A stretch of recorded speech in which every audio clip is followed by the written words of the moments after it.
Hello and good day, Welcome to the Super Good Camping Podcast.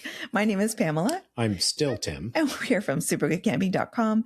We're here because we're on a mission to inspire other people to get outside and enjoy camping adventures such as we have as a family. Today we want to talk about meal planning and meal prep tricks and execution. And our master chef, Tim, will have more input on that than I do. Line cook, not chef. That'd be Tyler. So I think kind of right out of the gate, I'm an old school guy. I tend to do things on paper. Killing trees. I know. I do. It's such a mixed. I feel terrible. For those of you watching, this is a piece of paper that I use. We used to have a different one, and I lost it. So this one we stole from for around the world. It's perfect. It's exactly what I want. It's a grid. It gives you 3 meals and snacks across one. If you were doing an Excel sheet, across one, whatever row, and then down, you're doing it day by day, whether it's Monday to Sunday or whether it's day 1 through 8, day 3, whatever, however that plays out. Fill them in however you choose to fill them in. You can always get another piece of paper and kill another tree, or do it in pencil and erase things. I suppose the basics are certainly, regardless of whether you're front country or back country, the first few days can be fresh food. Back country in particular, eventually you're not traveling with a cooler. I hope not, because that's not backcountry camping.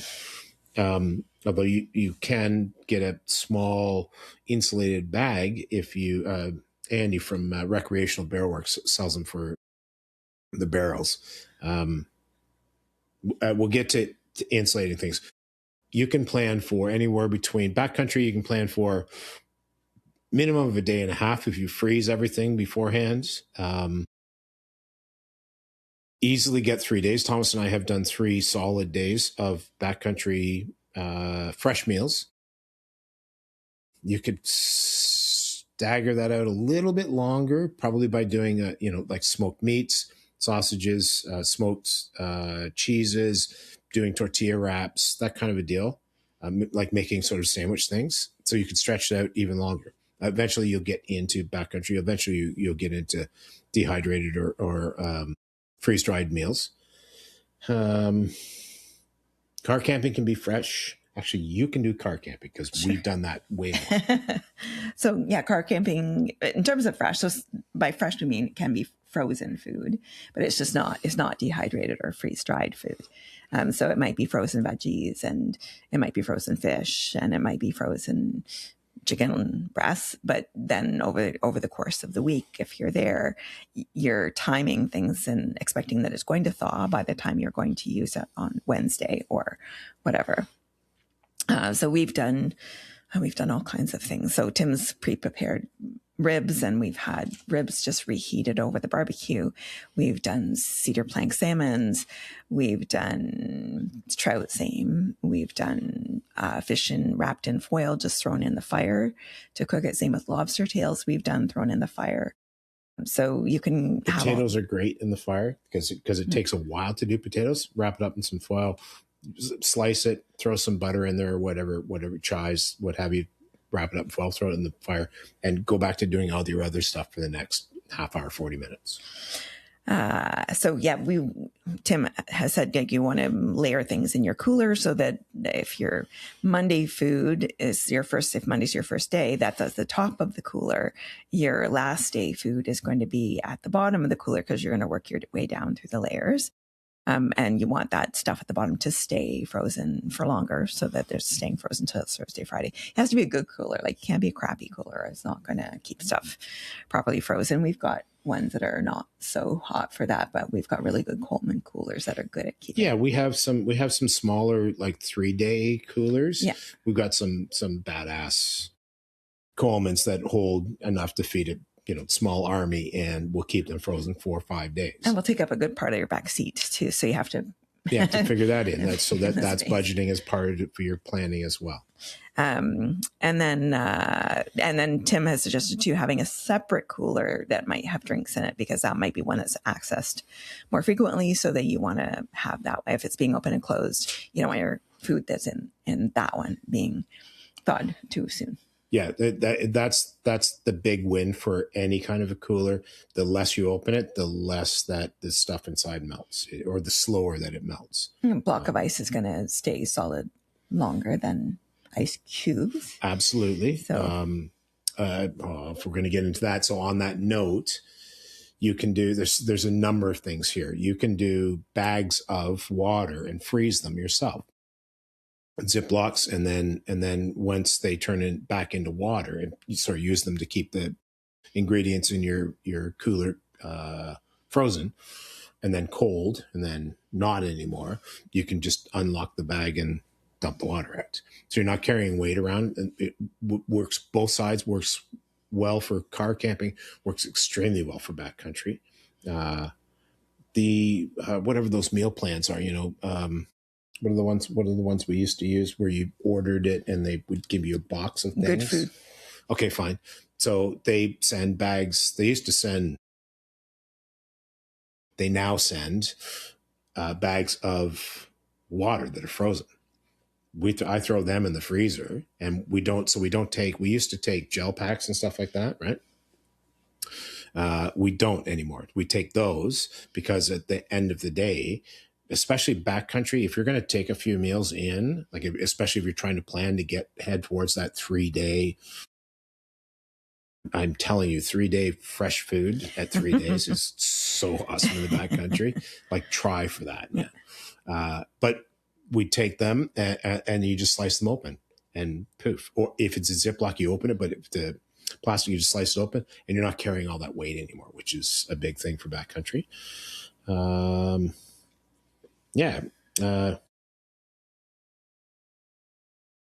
you're going to do activities, so whether you're backcountry and you're paddling for how many ever hours a day, or you're just sightseeing, you can do it backcountry, front country. You're hiking, you're biking, you're doing whatever those things are. Yeah, swimming.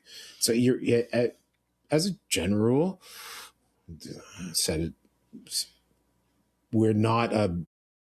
we're a society that tends to sit on our butts a lot and work at computers, which is sad. When you're out there doing those things, you need more calories and you need more protein. I don't profess to know all the ins and outs. Actually, you might know way more of the ins and outs. No? Not specifically for camping and hiking and canoeing. Okay. You burn more calories for sure. So plan foods that have more calorie availability and more proteins, so you can burn all that stuff off, because you're going to burn more, unless you're looking at a weight loss program, and that'll work as well. So plan meals around cooking apparatus or apparati. Is it apparati? I don't know. I thought about that apparatuses. Your campfire, whether you've got a Coleman or a stove top to cook on, a barbecue, a wood stove in a hot tent, an isobutane stove. So what you cook might need certain apparatus. Certainly the way you cook on that apparatus differs depending on the specific apparatus. Absolutely. I mean, doing steaks and pork chops and ribs and whatnot, if I can cook it over an open fire or front country in a barbecue or what have you, yay. We have done steaks in the backcountry over an isobutane stove. The heat pattern on those things is itty bitty. So you're forever moving it around to not try to burn a spot and then have the rest of it be raw. It just doesn't play out as well, and you're burning through fuel. So the more weight, it adds up. Front country, you can do all kinds of things. I mean, pouring rain is a bit of an issue. Go check out Martin Pine's YouTube channel, because he's got a video where he rigs rigs a tarp over top of the fire so that he can cook when it's pouring rain. That's an awesome thing. Like anything over an open flame, man. Come on. Meal suggestions. There's lots of resources online. You can also ask ChatGPT what to make. Breakfast suggestions might be some breakfast burritos, pancakes, and if there's different things you have to add, like unless it's all in one, if it's a complete pancake mix and you just need to add water, great. If you need to add some other separate ingredients like baking powder or something to your mix, then do that at home. Oatmeal with dried fruit, eggs in a bag. Lunches, tuna salad wraps. So you've got your wraps already from your burritos from the morning, and then you can just reapply that for tuna salad. For lunch, pasta salad, peanut butter and jelly salad, or peanut butter and jelly sandwiches, belly meat sandwiches, peanut butter and jelly salad. Maybe it's salad. Thing. No, bread doesn't count. Salad. Come on. Dinners could be anything you can wrap in foil. You can throw it in the fire pit. Sausages, veggies, fish. We've done fish that way. Tacos, chili made ahead, which just needs reheating.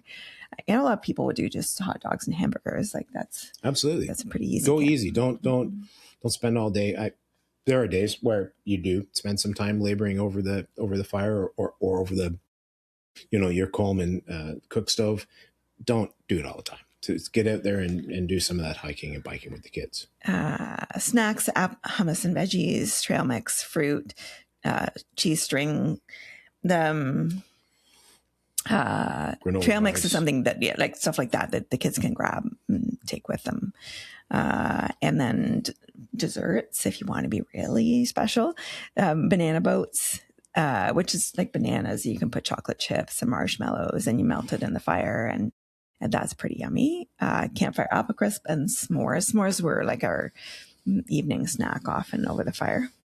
S'mores and spider weenies. Spider weenies. Spider weenies. If you want to know about spider weenies, send us an email. We'll get back to you on that. Tell you how that all works. I suppose that, like some tips and tricks. If you're front country camping, take a cooler. Take 2 coolers. I highly recommend, because there's one that's going to be opened all the time, and you're going to run out of ice in like 2 days. But pre-chill. So I have a bunch of the old gel packs, the blue ones that we used to use for freezer packs for your coolers. Plus I have a bunch of water ones. Use the blue ones to pre-chill, because you're going to throw them back in the freezer after you've loaded a bunch of food into the cooler, and you'll be gone for a week. So they'll refreeze. It's all good. Pre-chill it, so it's there. Once you load your food and then put a bunch of water freezer packs on top, Bob's your uncle. It'll actually buy you probably the better part of a day of cold food in your cooler. So you have to be careful about keeping food that needs to be kept cold, so you don't end up with salmonella or something, because it's generally a bad thing. So again, if you're car cooling or car camping, so think about, as you're pulling your meals out, try to pull all your ingredients out in one shot. It's not as easy as it sounds. Prep them and stuff, and then if stuff has to go back in or whatever, but check the next layer, see how it's feeling. The stuff on the bottom, if the next layer is feeling good, it's like, oh, it's just starting to thaw or something like that, the stuff on the bottom will be fabulous, because cold heat rises, cold drops, right? So. And if you're car camping and you're at a provincial park, they'll have ice. So you can, if you're like, oh my goodness, that freezer pack didn't stay frozen as long as I thought it was going to, and my ice is all melted and it's a big wet mess inside my cooler now. Yeah, and you can always buy some more ice. Your cooler will likely have a drain in it. Certainly the newer ones. I have some that are quite old, so I'm not going to age myself. They don't have drains in them, but draining that water out actually is beneficial, because that water is warming up your food that's on the bottom that it's sitting in. So it's also making for, sloppy ground beef and stuff like that. So drain that out for sure. And as far as like ice for coolers, if you've got space and you can buy a block of ice, that'll last you twice as long as ice cubes, potentially more. I suppose a final note: tinfoil is your friend. So if you get to it like it's a rusty campfire grate that you can cook on, put tinfoil over. You want to do some, not 14 pans going at the same time and blah, blah, and you want to throw something. Lobster tails. We literally slice them open, pull out the meat, baste them in Butter and garlic. butter and garlic, wrap them up in tinfoil, throw them in the fire for, I don't know, 5-8 minutes, something like that. And Bob's your uncle. Make envelopes of doing potatoes, and again, put them on the campfire, or mushrooms or asparagus or whatever. It's all good and yummy. Some essential camping food staples you might want to take with you. So proteins, eggs, and if you're backcountry, you can get the freeze-dried eggs. You can get freeze-dried eggs, or if, again, the first few days, so here's a hack. Take an Nalgene bottle, break the eggs and dump the yolk and whites into a Nalgene bottle. And then you don't have to deal with the shells, and you've got a bunch of cooled business to do for the first 2, maybe 3 mornings. Pre-marinated chicken, summer sausage, canned tuna or chicken or salmon, and hard-boiled eggs because they're hearty. Carbs, tortillas, they won't smush like bread will. Instant rice, just so you're not spending all your cooking fuel trying to cook regular rice. Pasta and pancake mix. And then some hearty produce like root vegetables like potatoes, carrots, onions, bell peppers, apples, and oranges. And then, so your snacky stuff, trail mix, jerky, string cheese, energy bars or granola bars, and fruit leather. Yeah. Other than that, don't overcomplicate things. I do it all the time. It's nice for treaty stuff, like doing ribs is, I pre-cook them at home. We'll throw them on the fire, warm them up, and warm up sauce in a pan somewhere, something, and bap, and Bob's your uncle. But that's once over the course of a car camp weekend, where we're going to try to do it on a backcountry trip coming up, but same idea. That's once. There will be plenty of meals that, are whatever, sausages, hamburgers, hot dogs, and a side of, some dehydrated pastas that are already cooked, so that you literally have to boil some water, throw it in there, and there's your side. You're done. Also way less dishes, which is nice when you're camping, because nobody likes doing dishes, man. Yep. That's it. That's it for us for today. Thank you so much for listening and or watching. And please do check us out on all the social media. We are on YouTube, Facebook, Instagram. We're on Blue Sky, but I don't think we're very active there. And if you want to reach out to us, please do email us at hi@supergoodcamping.com. That's hi@supergoodcamping.com. And we'll talk to you again soon. Bye. Bye.